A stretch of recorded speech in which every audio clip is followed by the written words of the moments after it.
Tuesday, January 21st, 2020, Maneco 64, home of alternative economics and contrarian views.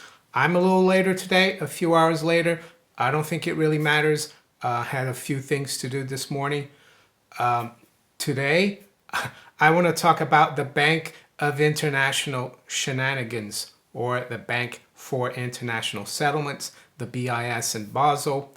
How it really is kind of a cover for the central banks of the world, the privately controlled central banks of the world, how it regulates national banking institutions and overrides national legislatures and regulations.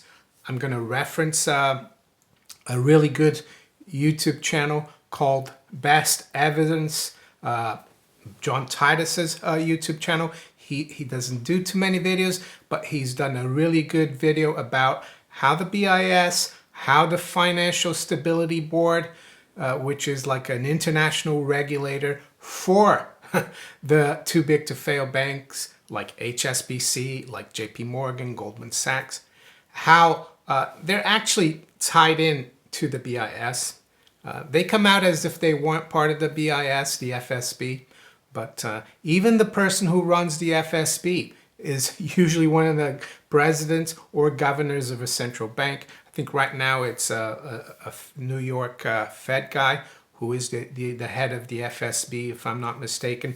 Mark Carney was a chairman of the FSB while he still was a governor of the Bank of England. So these people are all interrelated. I'll go briefly over the history of the BIS. I'll give you a good book to read about the BIS. Many of you already have probably read the book from my recommendations in the past, but as I say, I always get new viewers. It might sound repetitive, but people need to be given the information. People need to wake up to the fact that the world has actually been run by a central banking cartel. So I'll start with the brief history of the BIS. I will quickly reference Wikipedia for that. So the BIS was established in 1930 by an intergovernmental agreement between Germany, Belgium, France, United Kingdom, Italy, Japan, the United States, and Switzerland. Opened its doors in Basel, Switzerland, on 17th of May, 1930. It was supposed to settle all the war reparations that Germany had to pay after World War I, but it's still running today. It was set up, of course, by the bankers. The bankers financed World War I, of course. They need to have some kind of institution that became more global. And they always killed two birds with one stone. Even though I think Germany has stopped paying reparations for World War I, the bank's still around, and it's now basically allows central banks like the Federal Reserve, ECB, Bank of England, to use it as a cover. You see, the BIS is the banker for the central banks. BIS has status of a sovereign entity, even though it's in Switzerland. Its building is like an embassy, so it's BIS sovereignty. Swiss law enforcement cannot go in there. They cannot be investigated. It's all very secret. Yes, they have their website and they do publish papers and things, but the real important part, the secret part, stays secret with the BIS. Some years ago, it was public information that central banks and the BIS have accounts with the CME, the Futures Exchange. So this allows banks like the Federal Reserve, banks like the Bank of England, the ECB, and other central banks to basically tell their national legislators when they come for testifying. If they ask them a question, oh, do you do such and such transactions? They can just say, deny it. No, we don't. But they do because the BIS does it for them. The thing is that the BIS is above the law of any country. So, and the central banks, their heads meet 6 times a year, every 2 months, in Basel to talk behind closed doors. No regulators, nothing. They don't have to, we don't see the minutes of their meetings. It's a very cozy private club. So, and another thing, when Jay Powell or even Janet Yellen or Ben Bernanke or Alan Greenspan went to Switzerland, they traveled with diplomatic passports from the BIS because they're traveling there as an officer of the BIS. I even have anecdotal evidence of how close these central bankers are to the BIS. About 5 years ago or a little longer, when I put my old house up for sale, we had a viewer, and he worked for the Bank of England, but he had just come back from Basel. And I knew about this, and I said, oh, were you working at the BIS? And he said, yes, I was on secondment at the BIS. What that means is that all the major central banks basically send their employees to the BIS.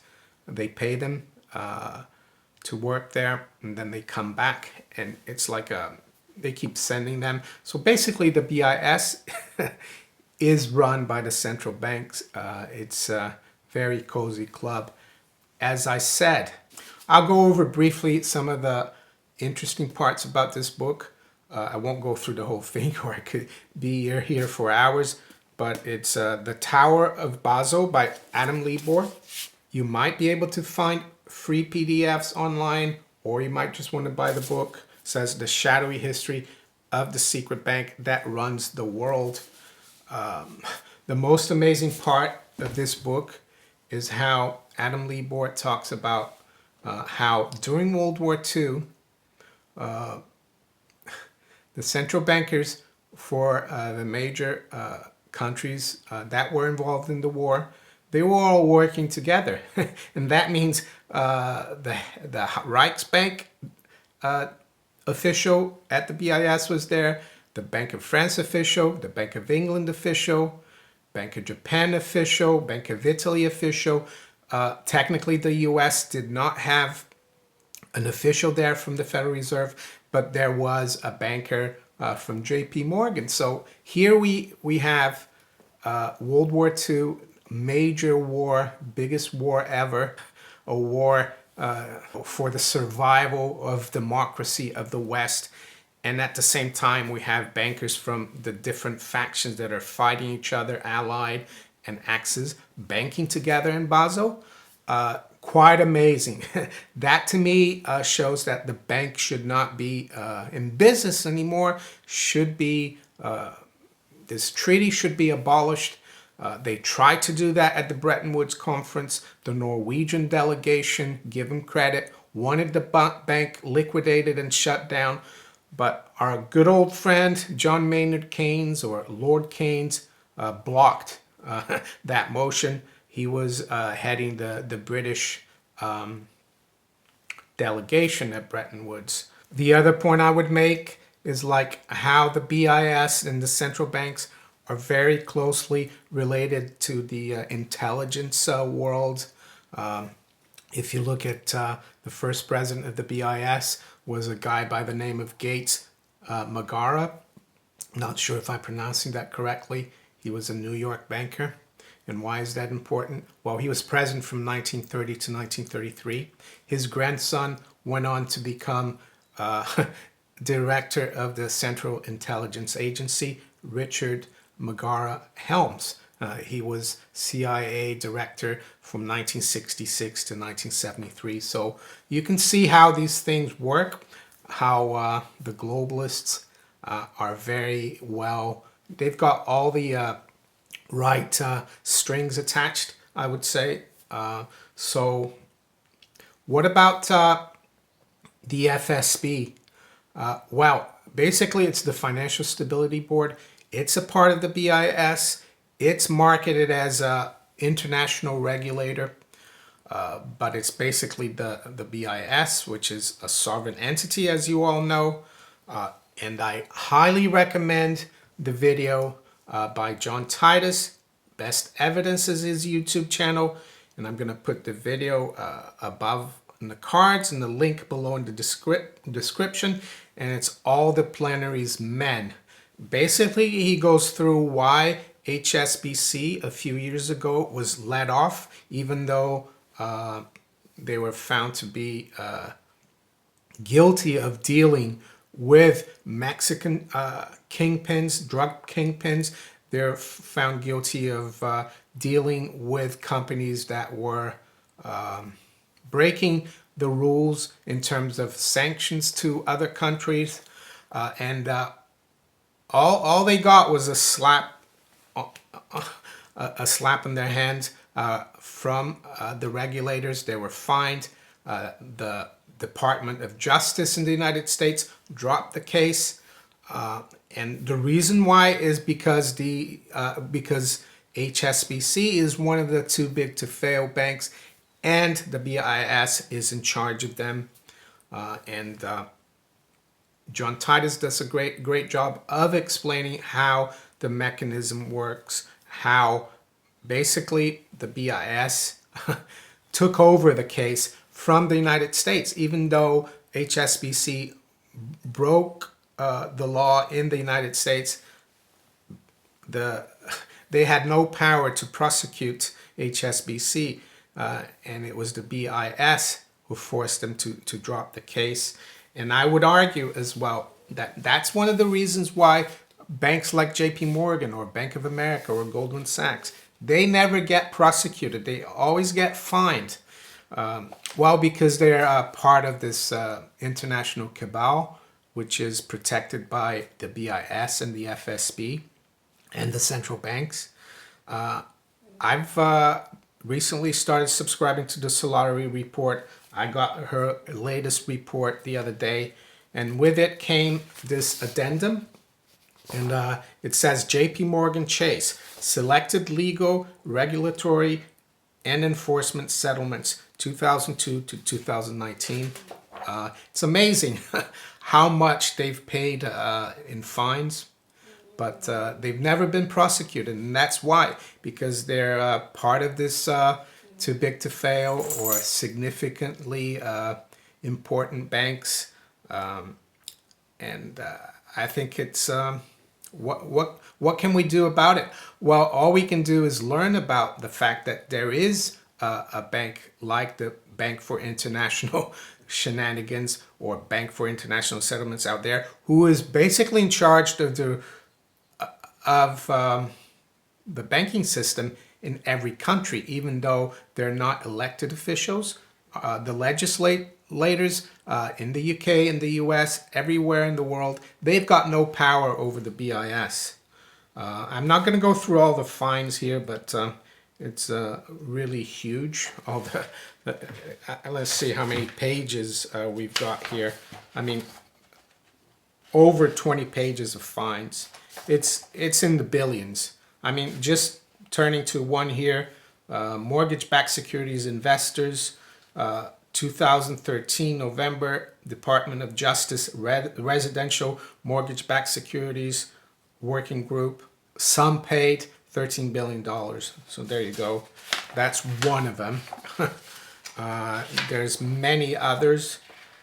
Let's have a look, see if we find another billion one. Well, Madoff victims, January 2014, Department of Treasury, Office of the Controller of the Currency, Madoff victims and trustees. JP Morgan paid $3.054 billion. So, I mean, if we did all the wrong things that JP Morgan has done since 2002, we would be behind bars. So now you understand how the BIS is important. Just have a sip of my coffee. I've got my NDECB, Fermez la BCE, which is in French, the ETHEREUM herunterfahren mug. And on the other side, I've got Christine Lagarde behind bars. And why do I have her behind bars? Because she was actually found guilty of criminal activity when she was French finance minister about 3 years ago. She was given a 1-year prison sentence. Of course, she didn't serve it.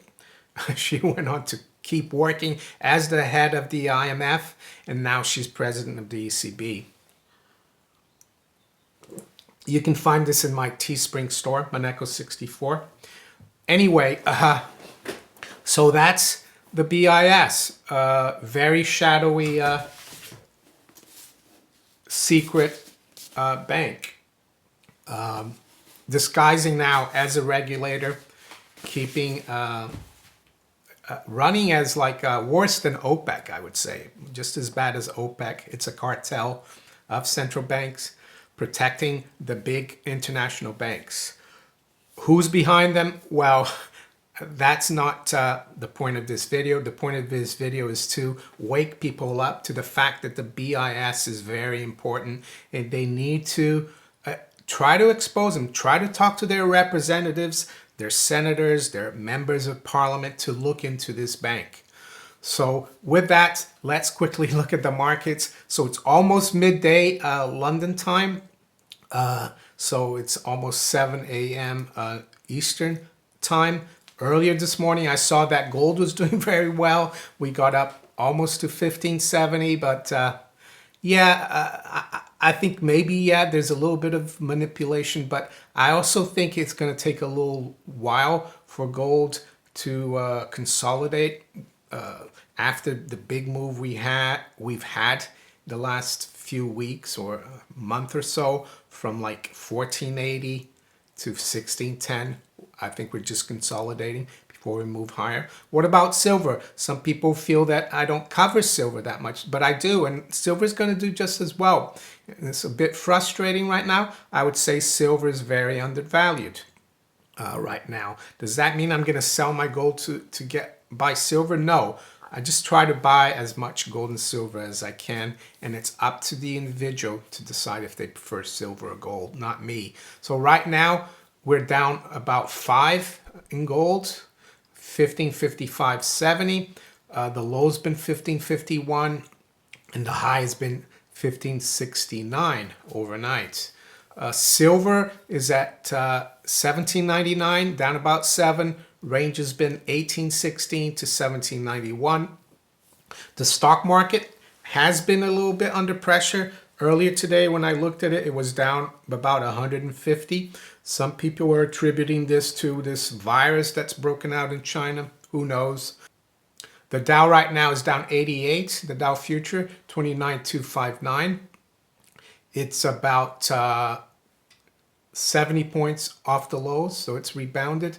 S&P 3313 down 12, or 1/3%. NASDAQ 100 future is down 42, or 0.5%. They're all off their lows. They've rebounded. We've had sterling actually is rebounded a little bit from yesterday.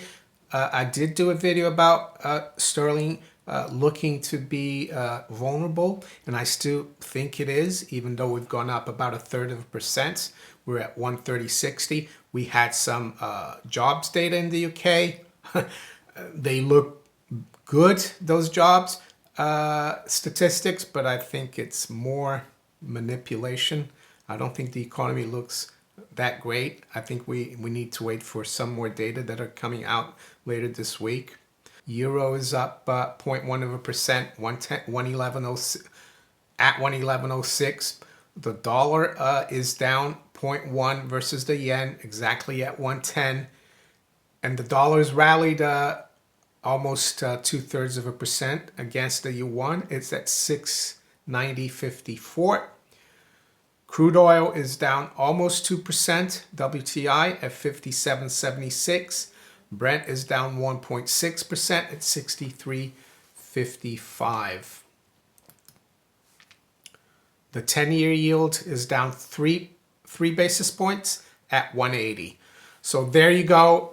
The Bank for International Shenanigans. Highly recommend Tower of Basel by Adam Libor. If you enjoyed this video, make sure you hit the like button. Subscribe to the channel if you haven't yet. Please share this video far and wide. It helps get the message out there. And make sure you hit that little notification bell above as well to be notified of all my new videos. And you can also follow me on Twitter, BitChute, Steemit, and on DTube. I wish you all a great rest of the day. Take care. Bye.